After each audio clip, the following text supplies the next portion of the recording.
Tanghalian na, tikman ang mga masasarap, katakam-takam at nakakabusog na talakayan ukol sa ating mayamang pananampalataya. Halina't magsalo-salo tayo sa Kwentuhang Katoliko. Magandang tanghali po sa ating mga ginigiliw na tagapakinig. Ngayong araw ng Marte. Magandang tanghali po sa inyong lahat. Ito po si Shirley. At ito naman po si Among Jean. Buhay na maguli. Nagbabalik po sa inyo pang maging inyong kakwentuhan na naman. Alam ko, assumption po yung pinag-uusapan natin. Biglang naging resurrection. The resurrection of Among Jean. Si Among Joel kahapon nangingiti kasi sabi natin, di ba, last week, si Among Jean, pag may dinaramdam dying, pero on the third day, rises again talaga. Oo, alam na niya yun. Kasi yun ang parating prayer ko Pag nagkasakit ako, 3 days lang, Lord. 3 days lang. 3 days lang. Nasaya ko ng ospital, no? Kaya pala Among kahapon nakakapag-text pa po kayo, no? Yes, of course. Tanong ninyo, actually may naalala akong kwento. May kaibigan ako nagtuturo sa theology department. So, theologian talaga siya, may doktorado. May pusa siya. Yung tanong ko, ano yung pangalan? Believer ba siya, kung ganon? Ayo po. Ano kasi naman, nagsisipa naman. Mga theologians na yan. Kung minsan nakakaduda kung ano naman. Hindi mo alam kung talagang believer sila.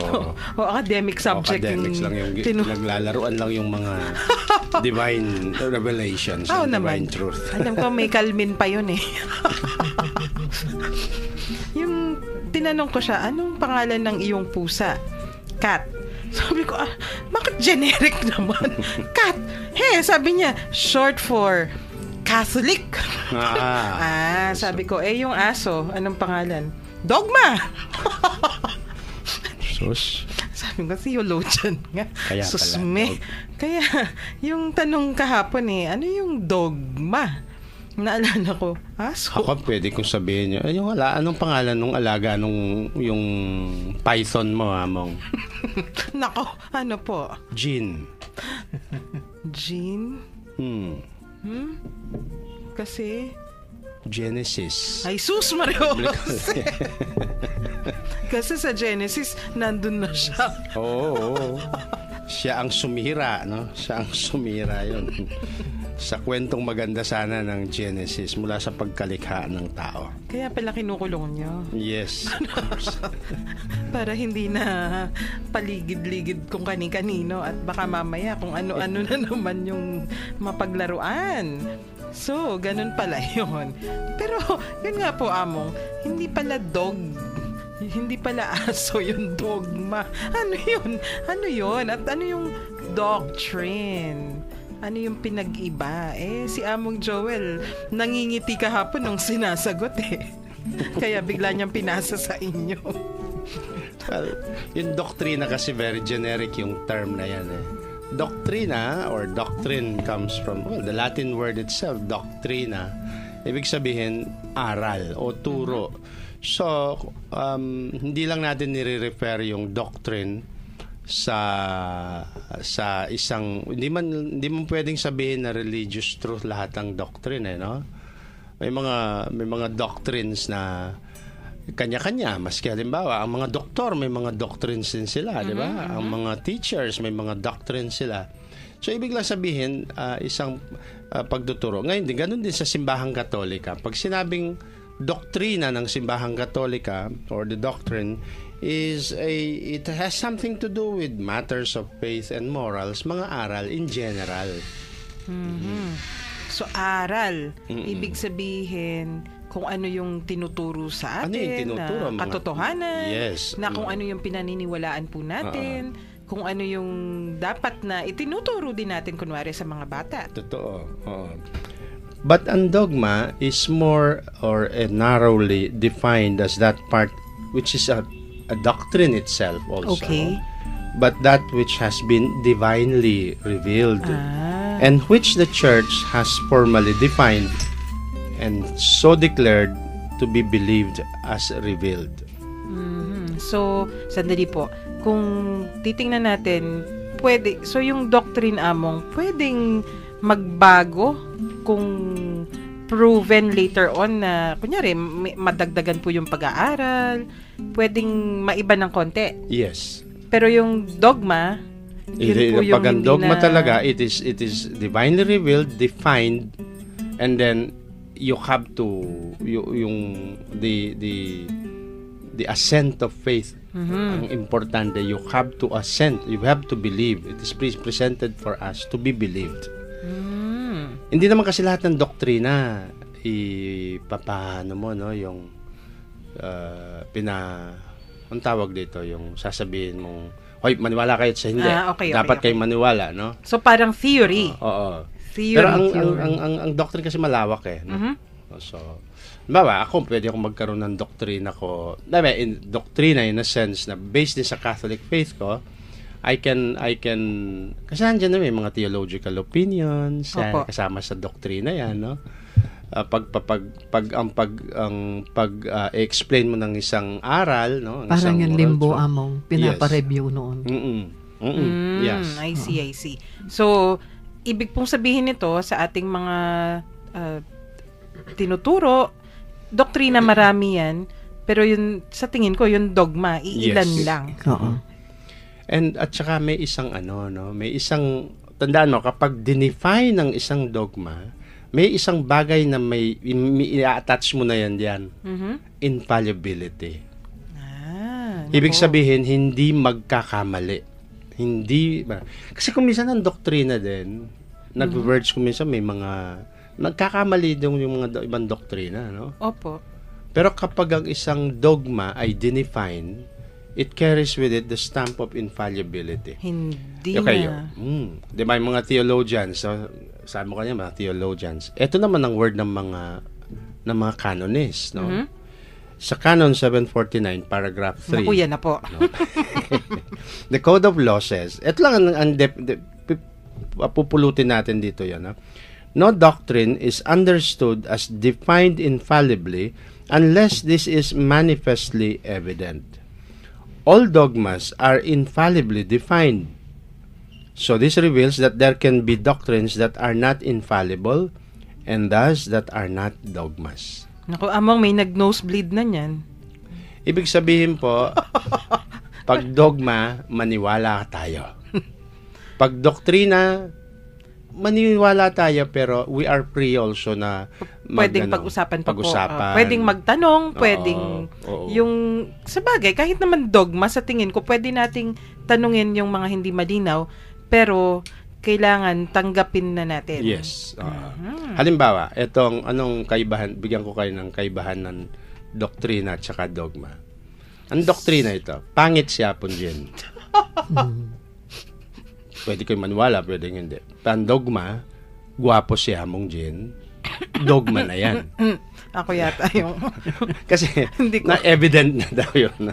Kung dogma yun, parang magiging heretic yata ako. It is the church defines dogmas very solemnly. Sasabihin nila yun. Or, kapag revealed truth, directly revealed, yan dogma yan. That's why ang source ng dogmas natin, tayong mga Katoliko, are Sacra Scriptura and Tradisyon. No? And then, pumapasok na rin yung halos parang ikatlong source. Mga theological reflections. Yung mga pagkakasunod-sunod na. Sa atin pong mga nakikinig, alam ko medyo nagdududa na kayo. Kami ba'y nananagalog pa rin ba? O kung ano-ano na naman yung aming pinag-uusapan. Pero alam ko din po, kasi maraming nagtatanong, pag pinag-uusapan daw yung mga yan, yung mga dinodoktrinahan mo na naman kami, ganun daw yung termino, Tita Shirley, di ba? Ano na naman yung mga indoctrination na pinakikinggan mo? O ganun daw, lalo na kung kunwari, may mga ibang sekta na lumalapit. Inuso nila yan.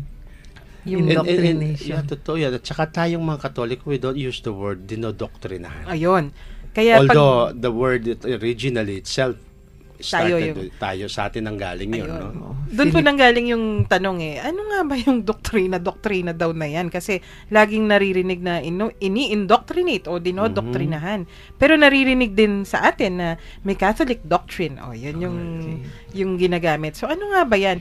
Mas lilinawin pa po natin yan sa susunod na mga oras. Kung nais po ninyong magtanong, mag-text po lamang sa mga numerong ito. Sa Smart po, 0918-351-8282, 0918-351-8282, at sa Globe, 0917-363-3738, 0917-363-3738.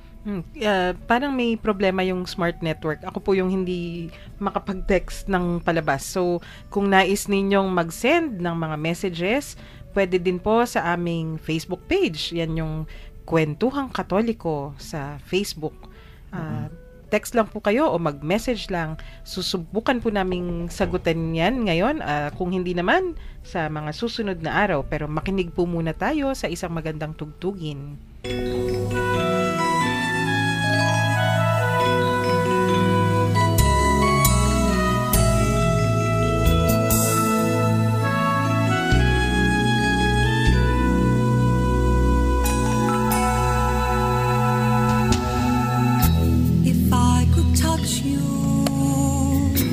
I'd heal your broken palms if I could hold you in my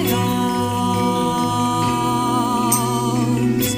I'd call the soft breeze to caress your weary arms. I'd call the moonbeam to dispel this darkest night.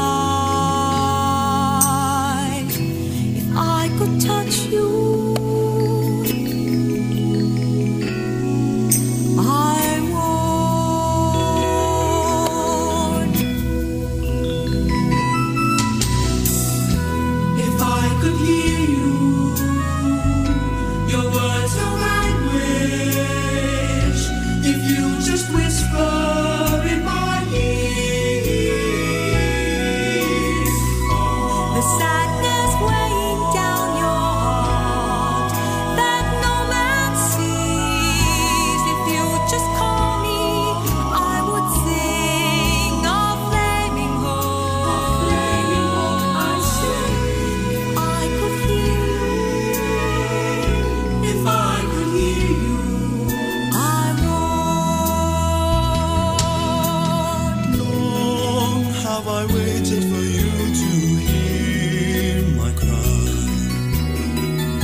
have I waited for you to answer my plea? What you do to your brethren, you do it for me. I am in the brokenness and woundedness of man. Long have I waited for you to hear my cry. Long have I waited for you to answer my plea. What you do to your brethren, you do it for me. I am in the brokenness and woundedness of man. If I could touch you, Yes, you can touch me. I'd heal your broken heart. If I could hold you in my arms, I'd call the soft breeze to caress your weary arms. I'd call the moonbeams to dispel its darkest night. If I could touch you, Yes, you can touch me. I would. If I could hear you, Yes, you can hear me. your words of anguish. If you just whispered in my ear, the sadness weighing down your heart that no man sees. If you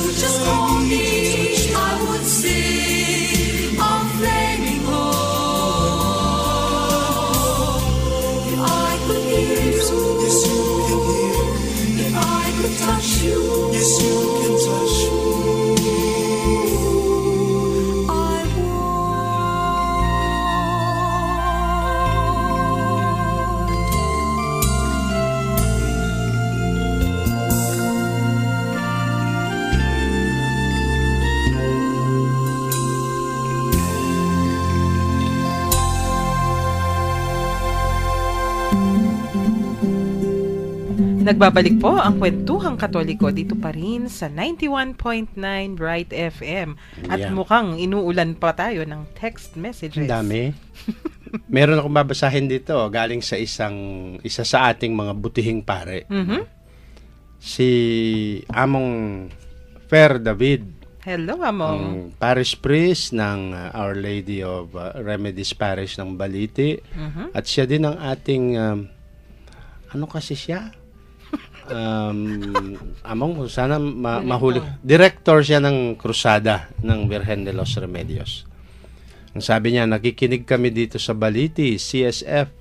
Paki-announce po yung Marian Congress sa Sabado, August 15, from 1 p.m. to 5 p.m.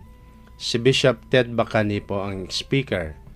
Ang in-expect na maging participants are the PPC presidents, chairpersons on formation, liturgy, and youth, at 6 na Marian organization officers. So yung mga Komi, Kakaroon Legion ng of Mary. tapos magkakaroon ng misa sa culminating part. Opo, Amang, we've been announcing it, no? I even last couple of days na announce na. Sige, ipopost din po natin sa Dolores Facebook Among page. yan. Yeah, magaganap po ito sa Dolores Parish Church. Dito sa May ibang text pa po, Tita Shirley. Welcome back daw, sabi ni PJ. Hi, PJ. Alam ko na, PJ, kala mo mga Teenager. 12, 13, no? Times 5 pala dun sa 13. Hello, PJ. At itong si kaibigan nating si Jerry Basilio, ang liturgy chairperson ng San Matias Parish. Sabi niya, Maya paugtupuha mong at salamat you're back. Kutang kumupo nung atin niya pong crowning statue na ning Assumption. I think dahil sinimulan na natin yung pag-uusap tungkol Yes. sa Assumption, no? Opo. In fact, maraming nagtanong kasi dito sa cathedral, for a long time until I came, may corona yung Our Lady of the Assumption na nandun sa gitna ng altar. But sa totoo lang po, wala po siyang crown ang Assumption. Kasi pag nilagyan nyo ng crown, bumabagay yan as the queenship na ni Mary, no? So, bakit po, ang tanong sa akin nga, maski ito si Sister Shirley, no, sabi niya sa akin, bakit nawala yung corona daw nung dating Assumption? Actually po, hindi po talaga may crown ang Our Lady of the Assumption. Ang nangyaring tradisyon dito sa cathedral, I think nung kapanahon ng pahayata, umabot ni Monsignor Ocampo, no, the late Monsignor Serafino Ocampo.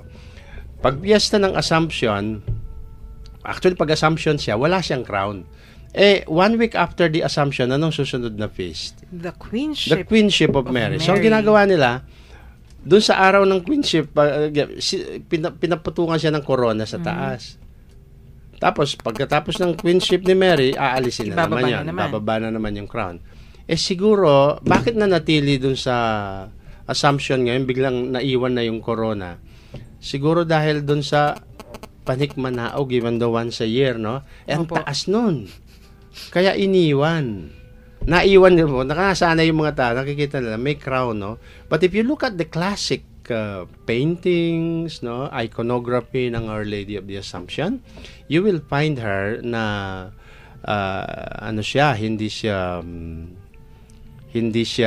wala siyang crown.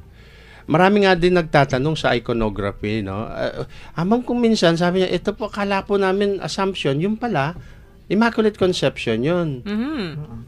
Immaculada pala. Ano ang difference nun? Kasi ang Immaculada, wala ring crown, no? Opo. Sabi ko, kasi, makikita ninyo, pansinin yung mga anghel. Yung mga anghel, pag maraming nag-a-accompany sa kanya, and then look at the flowing gowns, no? Kasi yung mga representation ng Assumption, usually ang Assumption din nakatingin sa taas kasi umaakyat siya sa langit, no? She's being assumed to heaven. Whereas ang Immaculate Conception, and she has her hands on her, sa, ano ba to, no? Sa dibdib niya, kung minsan. But makikita niyo po, iba, may movement ang Assumption. Yung dress din niya, makikita mo, lumilipad. So, among titingnan mo kung ano yung flow of the robes. And then you look at the cherubs and the angels. Yung may snake. Oo. Tapos yung Immaculate Conception, she would normally have a snake. She would normally have a snake sa paanan. Bumalik Ang na Assumption po, wala, no? Huwag nyo lalagyan ng ahas ang Assumption dahil kung hindi, sumama ang ahas sa Assumption sa langit.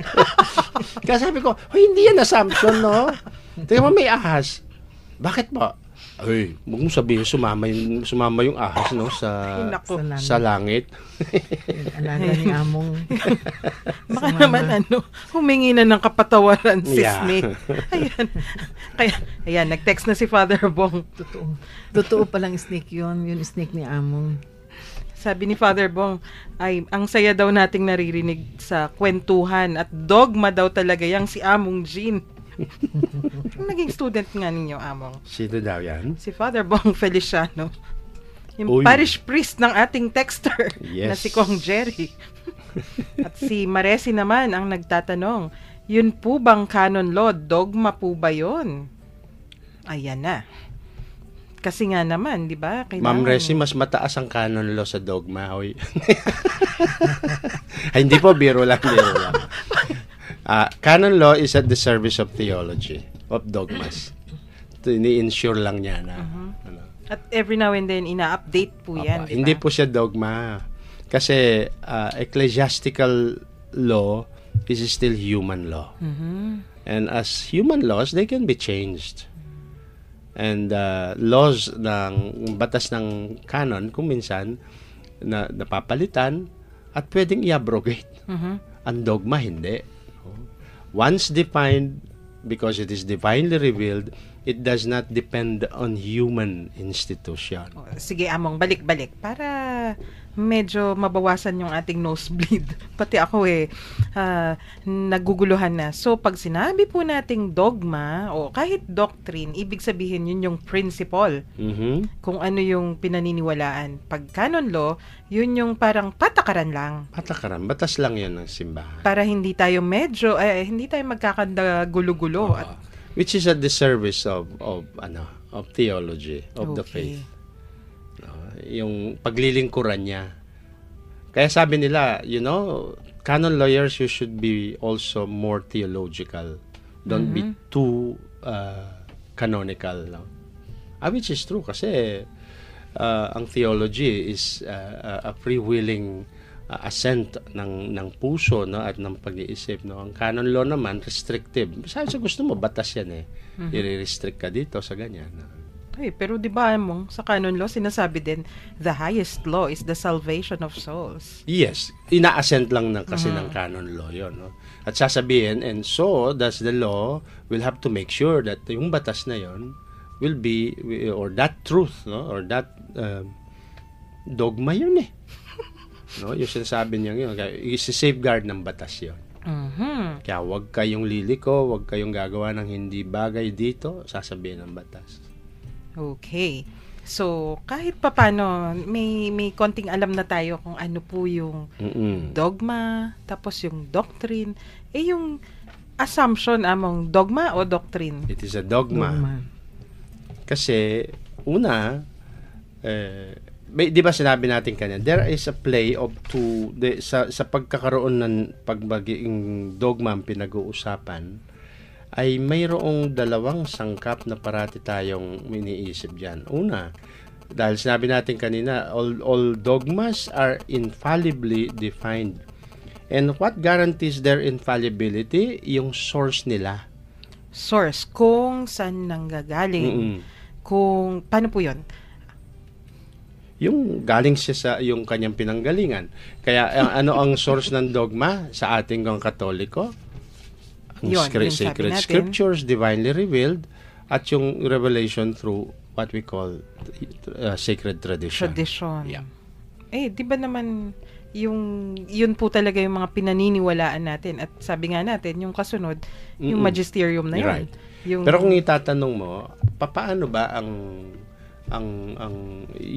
paano naging dogma ang Assumption. assumption? Kasi may titignan mo yung development ng history niya. No? Opo. Kasi hindi naman karakarakang kagad na nagkaroon yung na-understood Assumption kagad yung kagad. assumption. No? But it is already contained explicitly implicitly, no, sa loob ng banal na kasulatan. Although ang definition of this doctrine, no, in 1950, pero as early as 749, no, as early as in the first 800 years of the church, nandun na yung paniniwala Pinipersecute na pa yun. po tayo nun 749 di na. No, 313 natapos. Year 313 with the Edict of Milan natapos na ang 'di ba? Na-recognize ang Christianity. So, pero as early nung panahon na yon ay nandun na ang binabanggit na ng mga sinaunang fathers of our faith, no? Si Saint John Damascene, binanggit na niya yon. Ang sabi niya, Mary, conceived without detriment to her virginal modesty, brought forth her son without pain, passed hence without decay, according to the word of the angel, or rather God speaking by the angel, that she might be shown to the full, not half full of grace.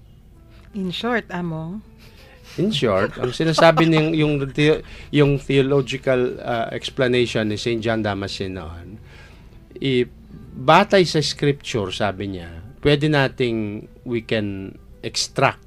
pwedeng kunin, Oo. o pwedeng maintindihan. No, kaya implied na, sabi niya, na siya hindi naging detriment o hindi nakasira sa kanyang pagiging isang birhen, no? Kaya siya ay nanganak ng walang Hirap. walang sakit or pain, no? And passed without decay. Kasi yung kapuru-puruhan ng kanyang kanyang katawan, no? And makikita mo naman yun, yung like in the Gospel of Luke when she was called Hail, full of grace. Yung expression na full of grace, hindi naman yung napupuno ka ng grasya, but you are so graceful, no? Parang halos sabihin mo, you are grace yourself. You are so enveloped by God's grace. Kaya, what do you call this? Yung integrity ng kanyang buong pagkatao at ang kanyang katawan, no? Ay hindi pwedeng that and could not be perfect as God, yet she remained incorruptible. Ito na yung incorruptible, hindi na subject sa hindi na subject sa pagkasirang katawan. Hindi na aagnas, hindi nasisira, hindi nabubulok. Naku, non-biodegradable. But there is a beautiful development po. Yun ang unang, kaya noong pa as early as that, si St. John Damascene, hindi yan mga Western, mga Eastern fathers yan, no? Kaya sa Eastern Church, noon pa, meron na silang paninindigan bago pa natin define ang assumption. The mga Byzantinians, ang tawag doon sa fiesta nila, hindi nga lang Assumption. You know what they called it? Dormition. The Feast of the Dormition. And for some time also, we adopted that term, no? Opo. Dormition po, ibig mo sabihin, ang dormitory, no? Dormire, in Latin po kasi is to matulog, no? Yan, yung mga paboritong subjects ng mga raming seminarista yan, no? Tulad ni... Ayan na. Naku, mambubo ko na. Dormition Theology. Ay, gandang pakinggan na yun pala. Siesta ang tawag doon. Siesta. Yung tawag nila, the Dormition of Mary. Na si Maria ay hindi dumaan sa proseso ng kamatayan. Tulad natin, no? Hindi tulad natin na namamatay ang katawan. Para sa mga doon sa doktrina ng dormition noon ay yung sa paniniwala ng mga hindi natulog lang si Maria. Kaya hindi siya namatay. And you will find many icons. I have in my personal collections, no? Nung nandun ako sa Syria, biniregaluhan ako ng mga Carmelite na Byzantinians ng icon ng Mariang tulog. So, Oy, pero di ba meron tayo sa Santa Rita, meron din. Yung si Maria natutulog. opo. Oo, so dormition. Nilalabas yung pag-assumption. Sabi ko, yung assumption natin nakatayo. Dito sa atin nakahigayo sa kanila. Ayan yung sinasabi, may Sleeping Saint Joseph. Hindi nila alam. Talaga matagal na meron. Sleeping Mama Mary. Yes. Dormition ang una nilang tawag. So actually, it was for some time, naging yun ang piyesta din ng 15th of August. Hanggang nung ma-define na, nung finally the church gawin ng dogma, eto na, gagawin ng simbahan sa pamamagitan ng Santo Papa, ipopronounce na ngayon. Ang ganda ng mga, yung, nakapanood na ba kayo ng, ay wala, halos wala pa kasi ng mga yung pag-declare ng, pag-proclaim ng dogma. Hindi naman po televised yung mga yun noon. Parang wala pa po yata ang television the noon latest kasi was 1950, ayan nga, yung sa Assumption. No? Pero hindi po kailangan na i-define ng simbahan solemnly ang dogma. Daming dogma sa hindi. Kasi directly revealed naman yun. No? Kumbaga, nandyan na po talaga, napaka-obvious na. Yun yung ibig sabihin nun. Yes. Yung mga ibang dogmas, kaya dinidefine para ipresenta sa tao. Kasi kung minsan, hindi siguro obvious. No? Tingnan mo yung sa Assumption. O hindi obvious sa mata ng the rest of the faithful, but sa mga santo, sa mga naging banal, sa mga fathers of the church, sa mga nag-reflect sa theology, nakikita na nila yung implication ng assumption, no? Dun sa divinely revealed truth. So, ganun pala yung proseso. So, Tita Shirley, may question po? Text lang to. Nung pansinan tamo po, munayay yung piyesta ng Assumption, tapos tutukiya yung piyesta na ng Queenship of Mary. Karinya pa may koronahan bilang reyna ng Vanuatu Yatu from 9586. Opo. Yeah. Tama. Hindi naman po siya kinoronahan muna sa lupa bago umakyat ng langit. Tama. Well, yung mga theological truth na yan, no? Yung mga pinabanggit nating mga dogmas, hindi na subject sa time yan eh. Kung totoo sin. Tayo lang kasi, kinochronological lang natin.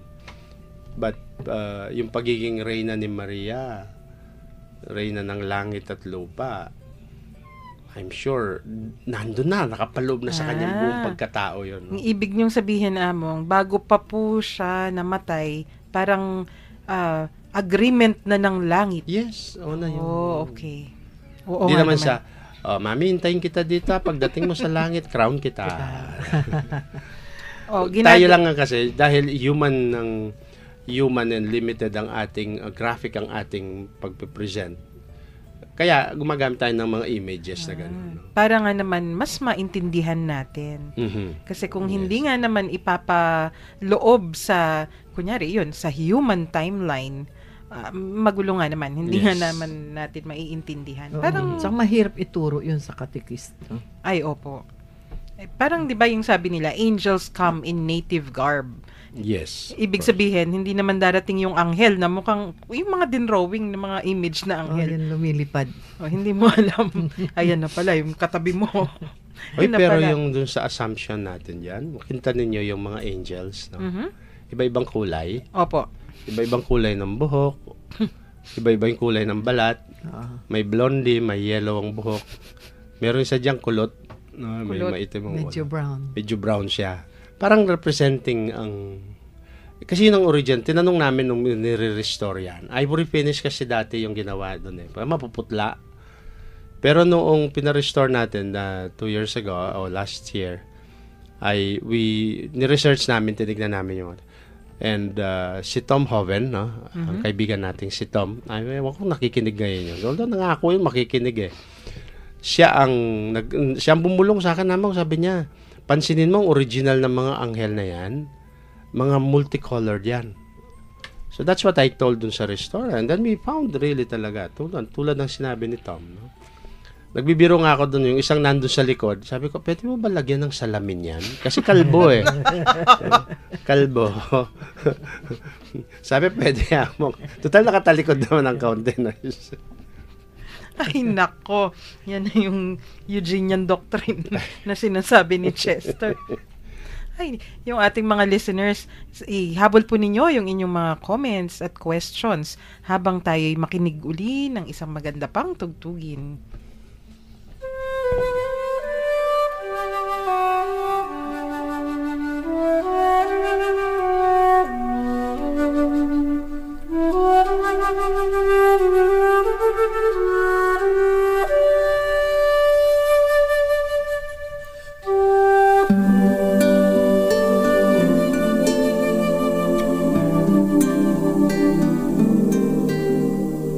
Wag mong naising lisanin kita.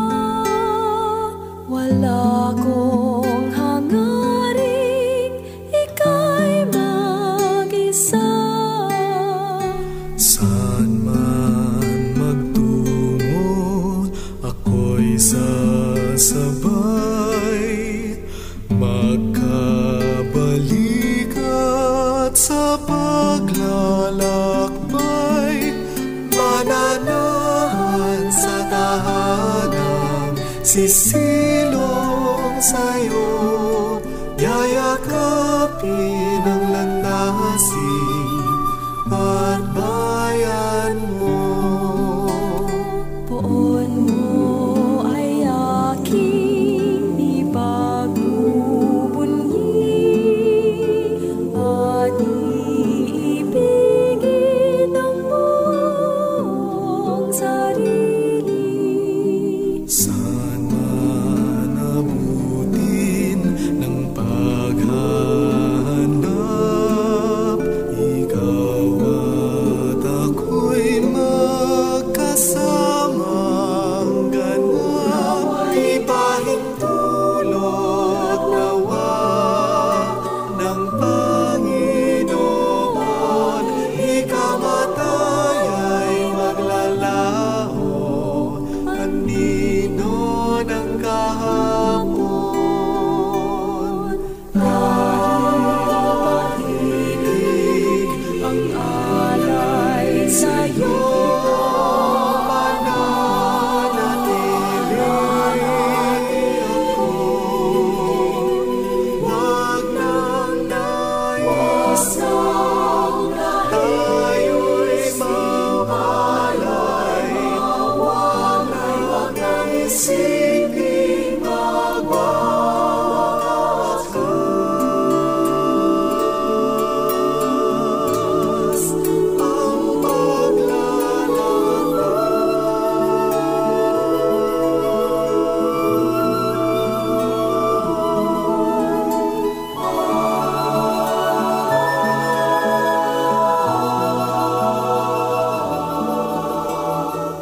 Wag mong naising lisanin kita. Wala kong hangaring ika'y mag-isa.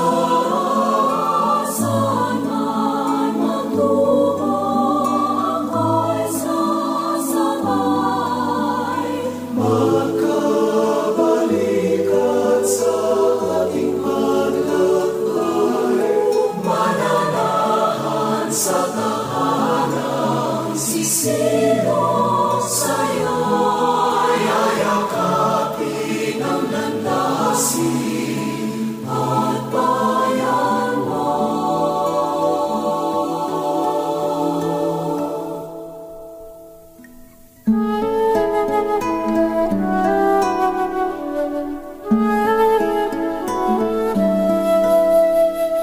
Wag mong naising lisanin kita.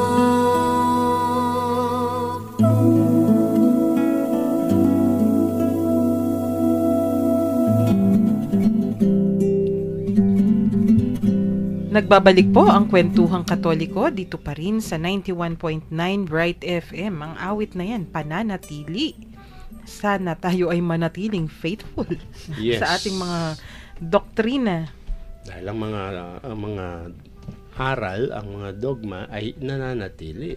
Mhm. And we kept saying kanina na ang source ng mga ating mga dogmas, there are the deposits of our faith na to qualify bilang bilang dogma, uulitin ko, no? There are two, it takes two. Yung una ay yung they should be explicitly or implicitly revealed by or through our deposits of faith. At alin yung deposits of faith nating mga Katoliko? Ang sacred scriptures, ang banal na kasulatan, at ang sacred tradition o ang banal na tradisyon. Among, sandali po, balik. Pag sinabi natin kasing deposits of faith, parang deposito sa bangko. Parang ganun rin yun.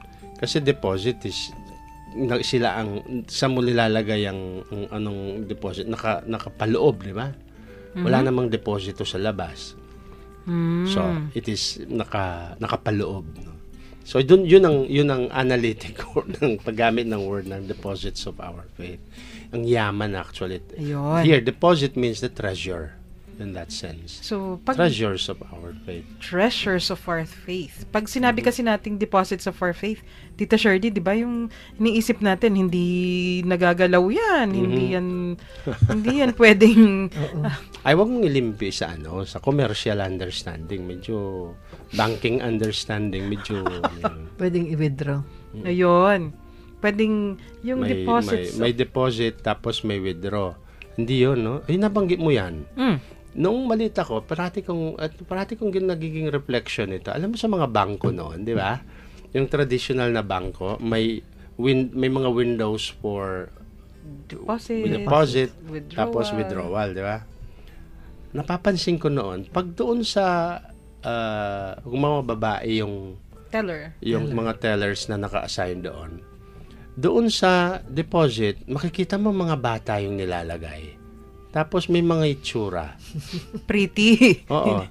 Doon sa withdrawal, mag-withdraw ng pera, nilalagay nila doon yung medyo may edad na tapos masusungit pa. Then, doon ko na-realize, no?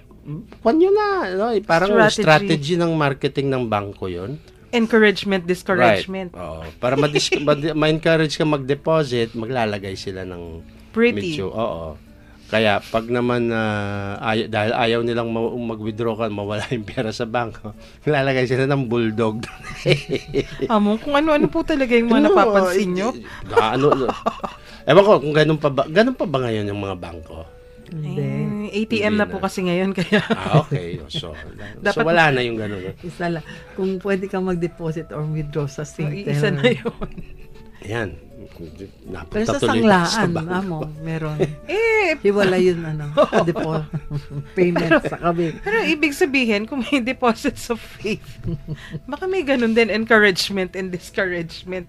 You are all attracted. No? Pag deposits of faith naman, kahit sa gusto mo, you will draw from it. No? You will draw what? The salvation of your souls. No? Para po sa ating mga listeners, kung medyo na guguluhan kayo o natataranta kayo. Huwag po kayong mabahala dahil kami rin ay naguguluhan. May 3 araw pa po tayo para mas luminaw yung ating talakayan. Yung ngayon medyo talagang ginulo po namin yung inyong kaisipan para kami naman yung nag-e-encourage. Kung kami nag-aaral, Dogma 1 pa lang Introduction to Dogma, tagal-tagal na. 1 taon yun 2 semesters yun. Yan na naman tayo. Yung tapos tayo, kukunin natin sa 1 oras. hindi Palusutan.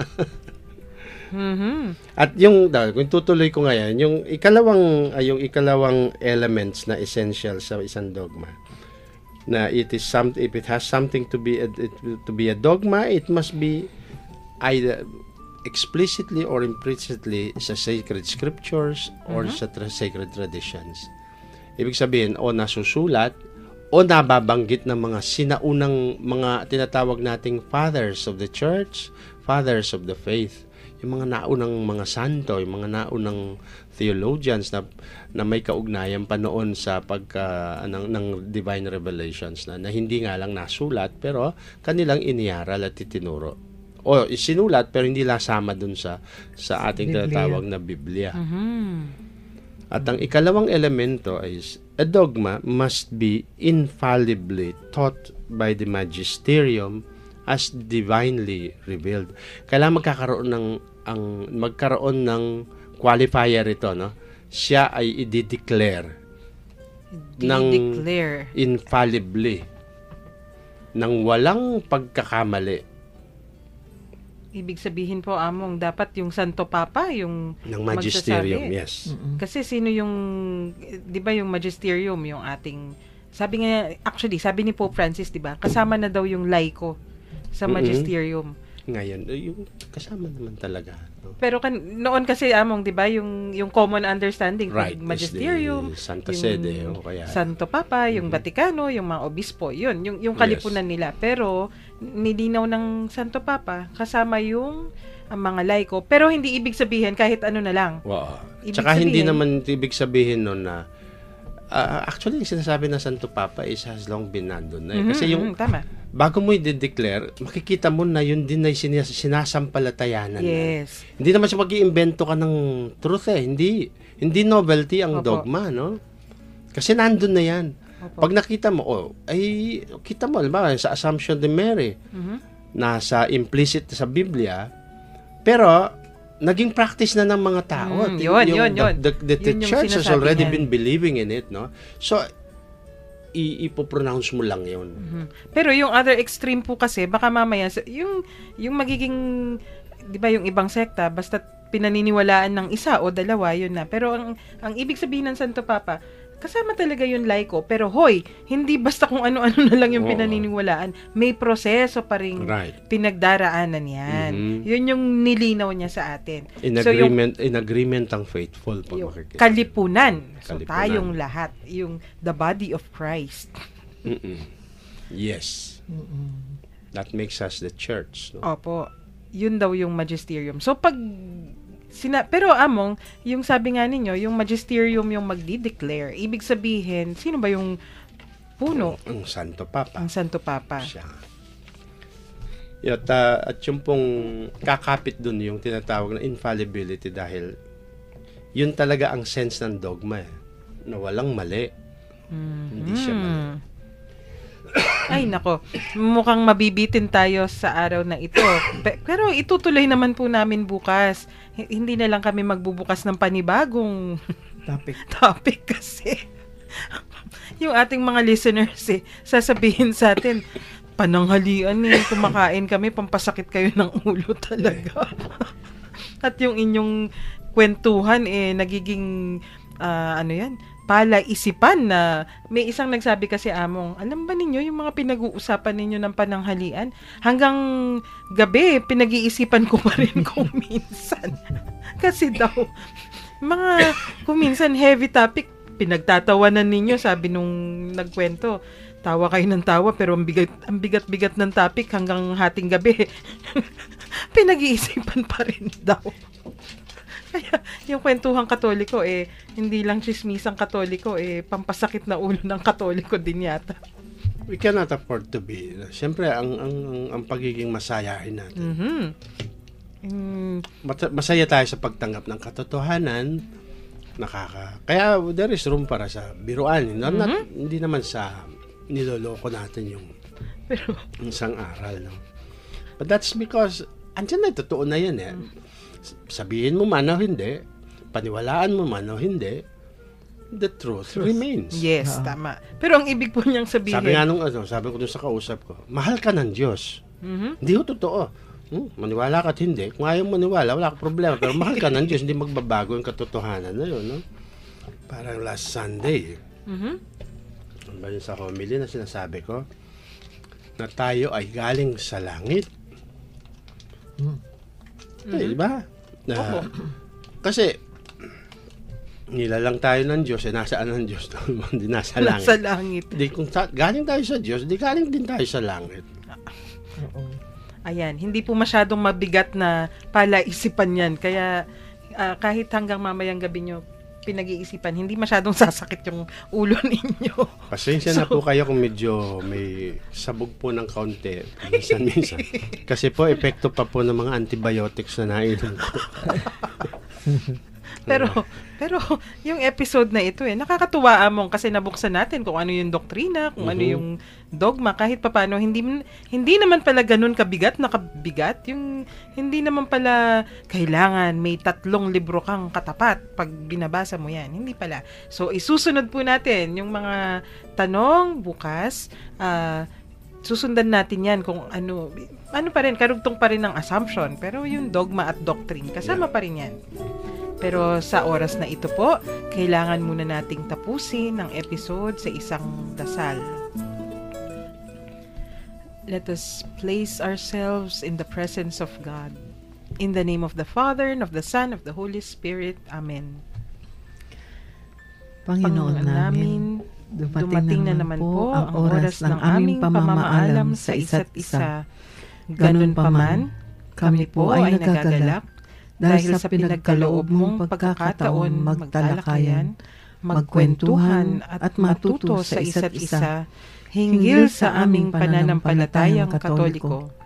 Basbasan mo po kaming lahat, lalong-lalo na ang aming mga naging kakwentuhan na nasa kani-kanilang mga tahanan, pinagtatrabahuhan o kung saan man sila ngayon naroon. Maging masaya po sana silang lagi dahil na rin sa iyong pananatili sa kanilang mga puso. Gawaran mo po sila ng kalusugan ng pangangatawan at kaluluwa at ilayo mo po sila sa lahat ng kapahamakan. Kung sila man po ay may karamdaman ngayon o may dinaraanan silang paghihirap o suliranin, pagkaanin mo po ang kanilang mga damdamin at ipadama ninyo sa kanila ang inyong pagmamahal at awa. Iniluluhog po namin ito sa ngalan ng aming Panginoong Hesukristo, naghahari kasama mo at ng banal na Espiritu, ngayon at magpasawalang hanggan. Amen. Birhen de los Remedios, Ipanalangin mo kami. Santo Cristo del Perdón, Kaawaan mo kami. At pagpalain nawa tayo ng makapangyarihang Diyos, ng Ama, ng Anak, at ng Espiritu Santo. Amen. Maraming salamat po sa pakikinig. God bless you po. Ito po si Shirley. At muli po si Amang Jean po ito. Magkikita-kita ulit tayo at magkukwentuhan bukas. Sa ngalan po ng Commission on Catechesis ng Archdiocese of San Fernando, ito po si Karen, nagpapasalamat at nagpapaalam sa araw na ito.